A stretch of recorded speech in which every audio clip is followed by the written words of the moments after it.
Amigues, amics, Europa s'ha quedat congelada, literalment.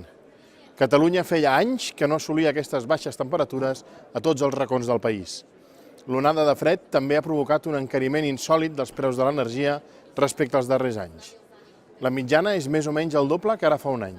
A banda del fred, i com a conseqüència directa, l'augment de la demanda d'electricitat. Aquest encariment també es produeix per la falta de vent, els preus elevats del gas i del carbó, el baix nivell de recursos hidràulics, l'exportació d'electricitat cap a França i pel sistema espanyol de fixació dels preus a través de subhastes per hora.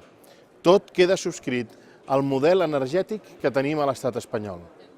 Cal assenyalar que una de les conseqüències més directes i més dures d'aquesta onada de fred i de l'encariment de la factura dels subministraments bàsics és la pobresa energètica i qui està en risc de patir-la. La legislació europea requereix als estats membres que protegeixin els consumidors vulnerables i proposa garanties per identificar els afectats per pobresa energètica i estableix un procediment abans de desconnectar a un consumidor.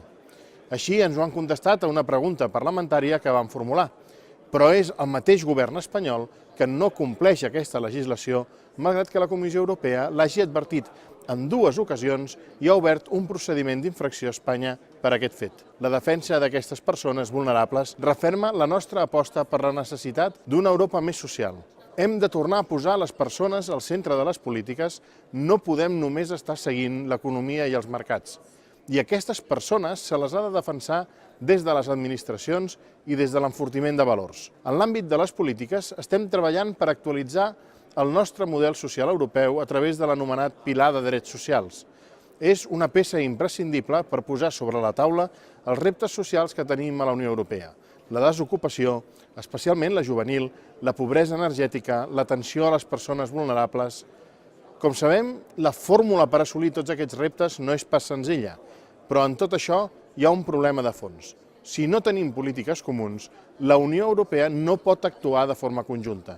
Tenim problemes comuns pels quals cada estat vol imposar el seu model i, per tant, no podem afrontar reptes com el dèficit d'energia, l'encariment dels preus o la pobresa energètica perquè no tenim eines comuns que estiguin per damunt dels interessos i de les pors dels estats.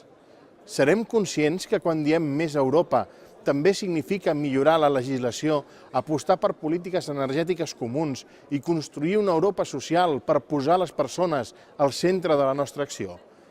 I és clar, més Europa on cal més Europa, que no vol dir a tot arreu. Moltes gràcies per ser-hi.